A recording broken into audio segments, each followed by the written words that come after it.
Hello and welcome to Moscow. Welcome to Exclusive. Our guest today is the Russian Foreign Minister, Sergey Lavrov. Mr. Lavrov, thank you for being on the show. My pleasure. Mr. Lavrov, let's begin with the crisis in Ukraine. It's been going on for months. However, there seems to be maybe some optimism. There were rumors that Moscow was ready to host maybe some negotiations. Can you tell us about the latest? Well, there is reason for some cautious optimism, but the news which you just mentioned about Moscow being ready to host some meeting is new to me. We have been in agreement with our Ukrainian colleagues from OSCE and the people from Lugansk and Donetsk area. We have been pushing for convening another meeting in Minsk of the contact group, which is very important to make sure that we intensify implementation of the Minsk protocol signed in September, and that's what we are trying to achieve at the moment. Are you optimistic that there will be such another meeting, because it seems the previous agreement isn't really being implemented on the ground? Well, as far as I understand, the reason for delay of this meeting is linked to the desire of the people from Donetsk and Lugansk to include on the agenda not only the ceasefire implementation, which is something absolutely necessary, but also exchange of hostages, and they're still discussing how many and trying to verify the lists. But the people from Donetsk and Lugansk, they also want, which I believe is very important as well, to start discussing economic issues. They also have been covered by the Minsk protocol, and they provide for economic interaction to be resumed and restored. As far as I can understand at the moment, the representatives of the government are not yet ready to discuss economy, which is a cause of concern.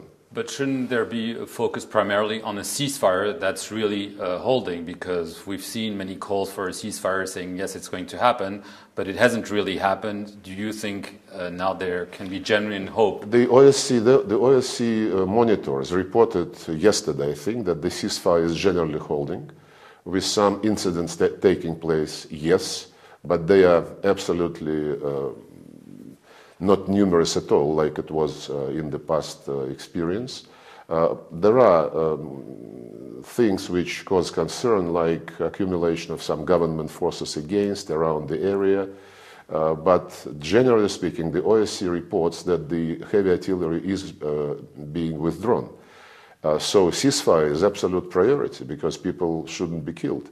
But at the same time, people should have something to live on. Therefore, to discuss economic and social matters, resuming economic interaction between these areas and the rest of Ukraine is absolutely imperative. And we want to understand why President Poroshenko signed a decree which is basically aimed at cutting off economically, financially, and socially these areas from the rest of Ukraine. It's also a cause of concern of the United Nations, because this decree was again criticized in the latest report of the United Nations Humanitarian Coordinator Office. So are you calling on President Poroshenko to rescind that decision? Absolutely. This was the message which my president sent to President Poroshenko when they last talked over the phone. And are you hopeful that he will listen? Well, we believe that he should be interested in resolving the problems which a big part of his citizens is experiencing. Is he a real partner? I think he is the best chance Ukraine has at the moment. But you still mistrust him or people around him? Do you think? I cannot say that we have any difficulties in dealing with President Poroshenko, at least at the level of the presidents of two countries. There is a regular dialogue. I am in contact with my colleague, Minister Klimkin. No, I think we have established business-like relations.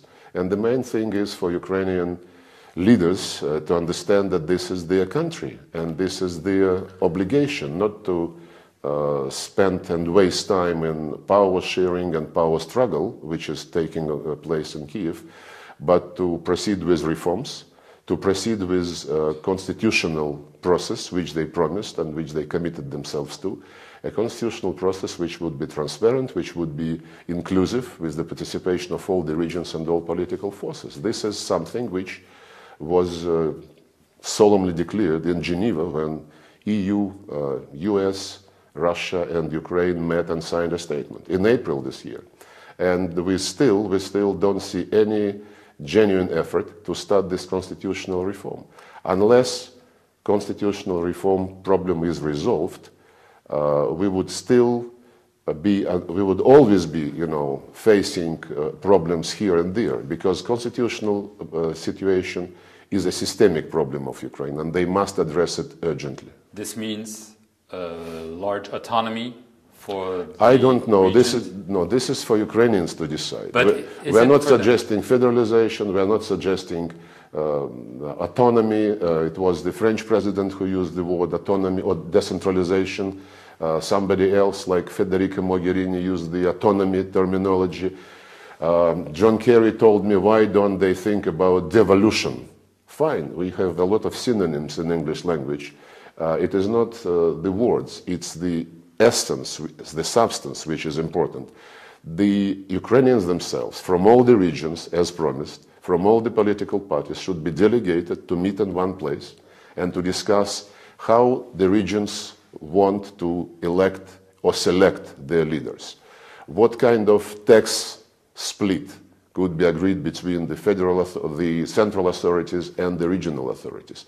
What language would be comfortable for each and every region, or for some regions? What holidays are they going to celebrate? Is it going to be the birthday of Bandera and Shukhevich, who were cooperating with Nazis, which is now the proposed holidays in Ukraine? I don't think the east of Ukraine would celebrate those holidays. But I don't think the west of Ukraine, unfortunately, would celebrate the Victory Day. So they have to have a deal in their country, including on what kind of holidays they have. It's a very important psychological moment.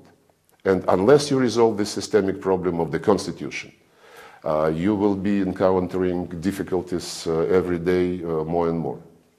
the problem is the Ukrainian leadership and the West generally believes, you say it's their country, but they seem to think that for Russia, it's not exactly the case, that those self-proclaimed republics in the southeast are in fact trying to move away from Ukraine because they're encouraged, financed, and armed by Russia. Are you saying today that those areas are, for the future, definitely part of Ukraine? Well, first of all, whenever we are accused about hundreds of thousands of Russians fighting in the east of Ukraine, with modern technologies, with the creativity of mass media, this could have been on the screens long ago.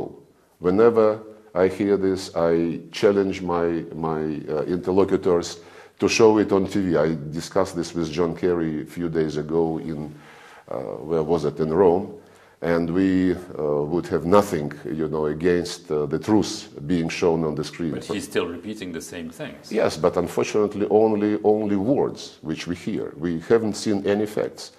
After this tragedy of the Malaysian airliner, we have been hearing statements from Washington and some other capitals pointing fingers, but we challenged them to do what we did. We presented to the Commission the images we have from our satellites. The Americans did have satellite in that area on that day and on that hour. They also had an AWACS plane in the area, working and active, and we challenged them to submit these materials. Just like in the case of the accusations that Russia is fighting in the east. If you have this fact presented, don't just repeat it. But answering your question, after the meeting with President Hollande in Moscow on the 6th of December, I think, President Putin, talking to the press, reconfirmed what he said repeatedly, that we support territorial integrity of Ukraine. Definitely. Definitely. Even in those regions. There is no second Crimea in the works. Well, Crimea is unique and the one and only. It was an exception? The Russian land. It was not an exception. It was the will of the people. The Ukraine, as we recognize it now, is territorially integral from the Russian point of view and should be supported in this form. I want to get to the issues of sanctions, Western sanctions that were slapped on Russia. They seem to have an effect. The Russian economy is suffering. The ruble has tumbled to new record lows. There was an emergency meeting last night to raise the interest rates at 17%. The oil price is tumbling. It seems Russia is feeling the bite of the sanctions. Well, of course it hurts. We don't take any pleasure from sanctions, but it's not our problem. It's the problem of the European Union and the United States and other countries. Well, it's a problem for your population. The population would express itself when elections come, and I'm sure the population would know what to do. To express what the Russian people feel. I don't believe it helps Europe.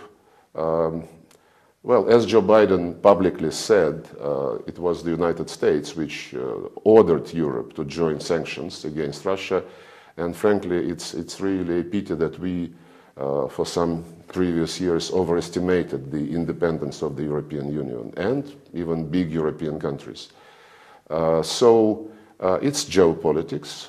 Some people believe that sanctions is a sign of weakness or sign of irritation, which is not the best quality of a politician. But I can assure you that Russia would not only survive, but would come out stronger out of this. We have been in much worse situations in our history, and every time we were getting out of these fixes much stronger. This will happen this time. You're not afraid that we could see an economic meltdown in Russia? Never. Economic meltdown could happen to a small country. It can happen even to a big country like Ukraine, and it's basically almost there.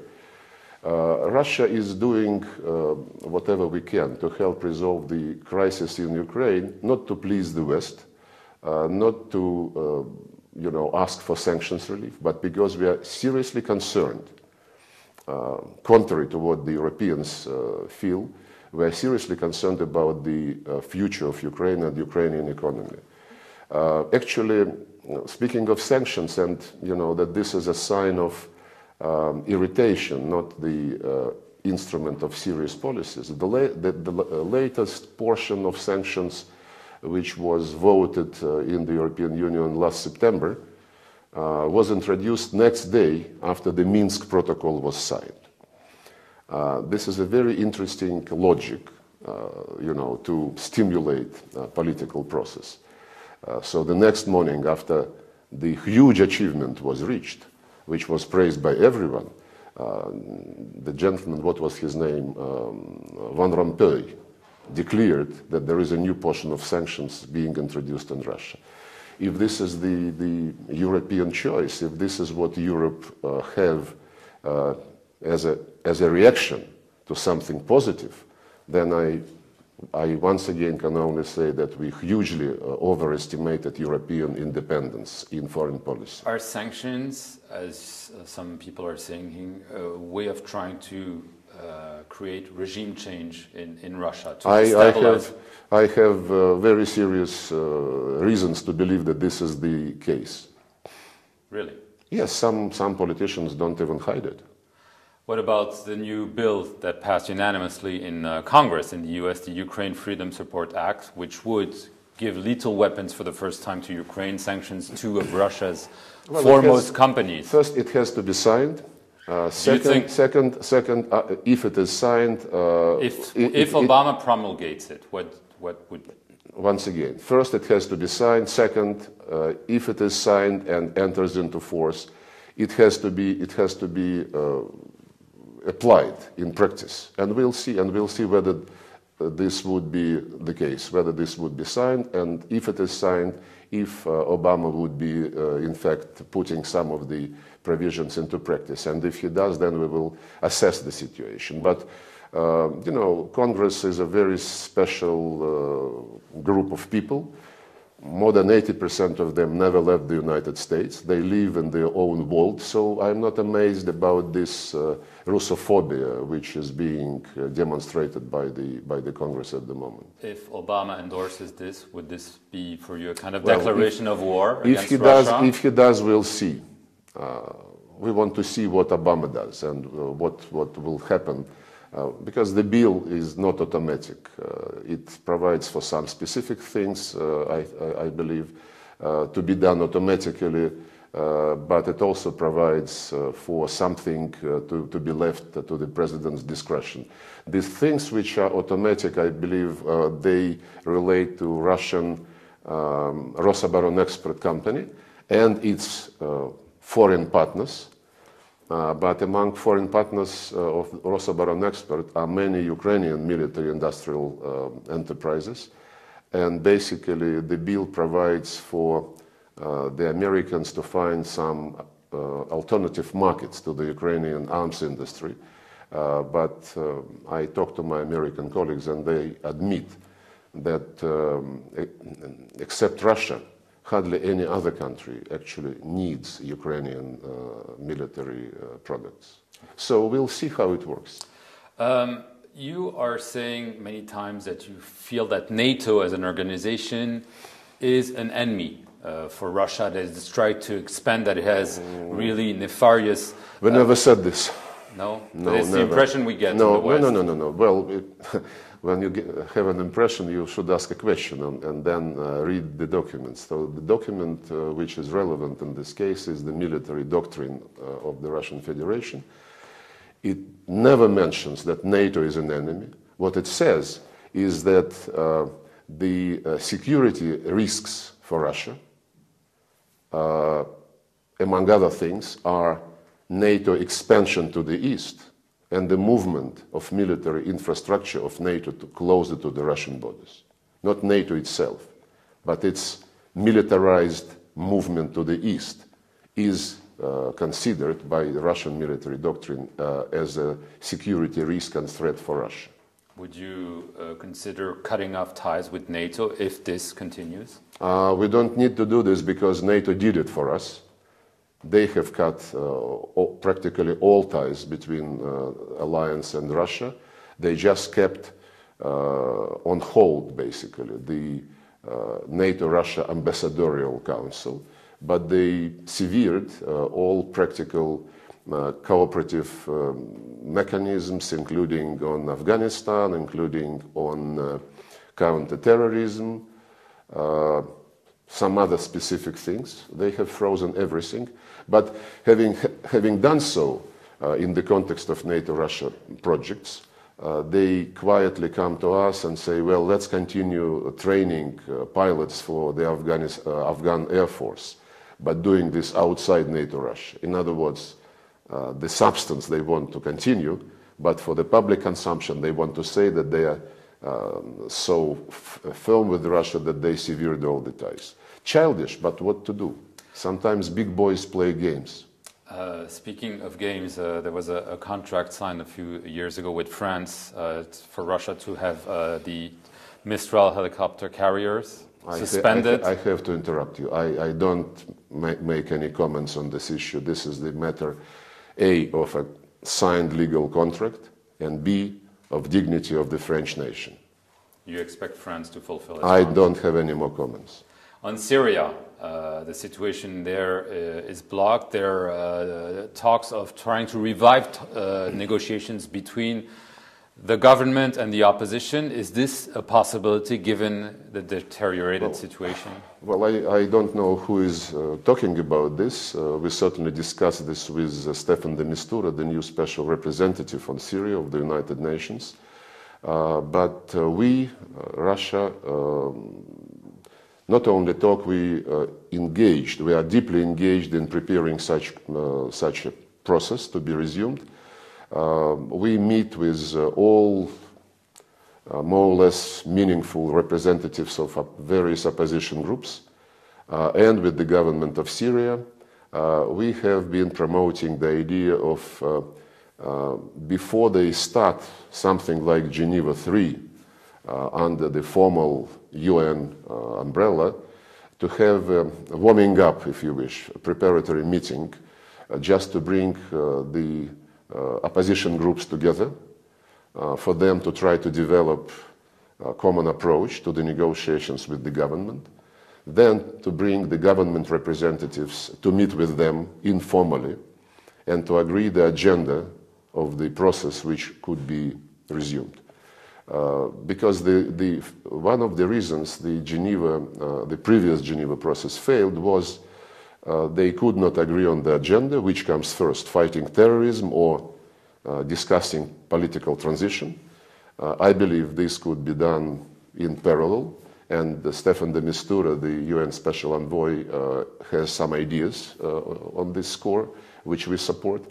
And the second reason for the failure of the previous attempts was that the opposition was only represented by the National Coalition, which is composed of the people who emigrated some time ago to France, to Egypt, to Qatar, Turkey.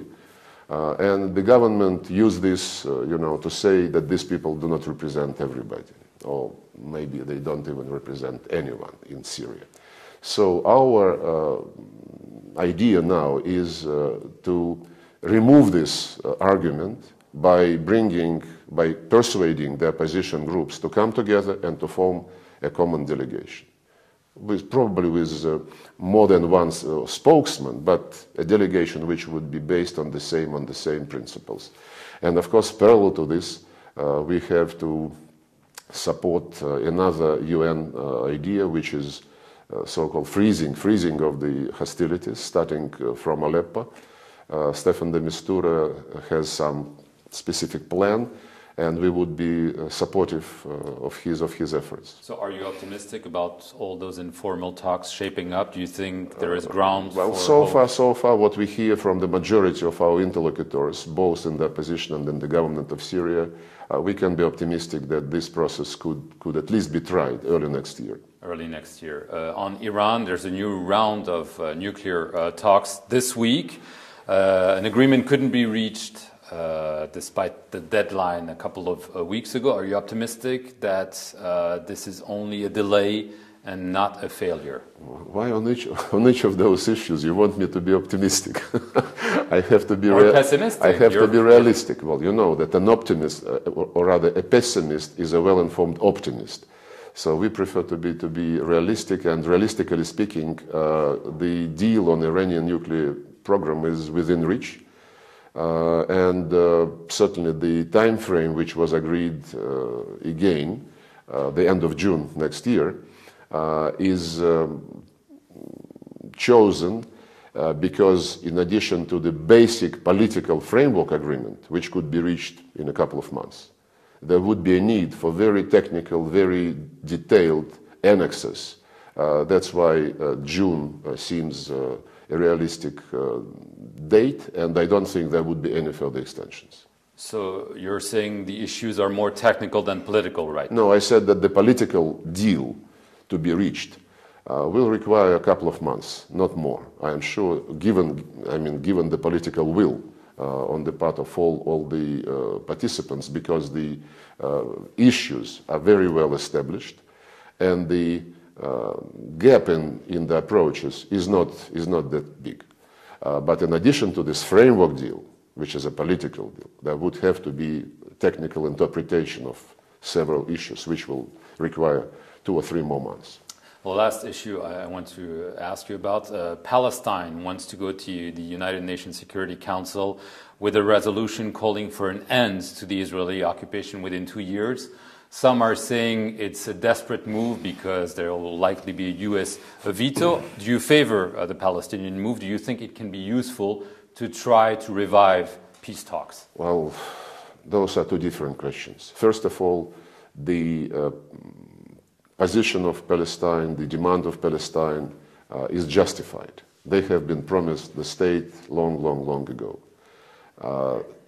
And the proposal, the substance of the draft resolution which the Arab countries are promoting in the Security Council is absolutely legitimate, and we cannot but support it, because we have always been supportive of what is written there. They just request the previous agreements, the Security Council resolutions, the Madrid principles, and other arrangements reached by the parties in the past to be implemented, period. And we would be, as I said, considering this as an absolutely legitimate step. Whether this would help in reaching a deal, this is a more complicated question, because the Palestinians are considering asking to be admitted to the instruments of international organizations, international conventions, and Israelis say that if the Palestinians go to these international organizations, especially to the International Criminal Court, then there would be an end to any dialogue.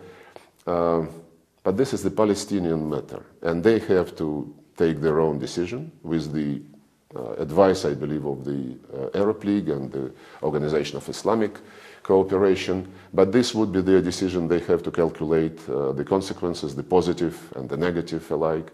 We would strongly prefer to do everything to reach consensus in the Security Council. Then it would be a different game. And I discussed this thing with John Kerry, with my Arab counterparts, and we will continue these discussions just in the next few days. Okay, Sergey Lavrov, thank you very much for answering all our questions. Thank you for watching this edition of Exclusive here from Moscow. Stay tuned here on France 24 for more news.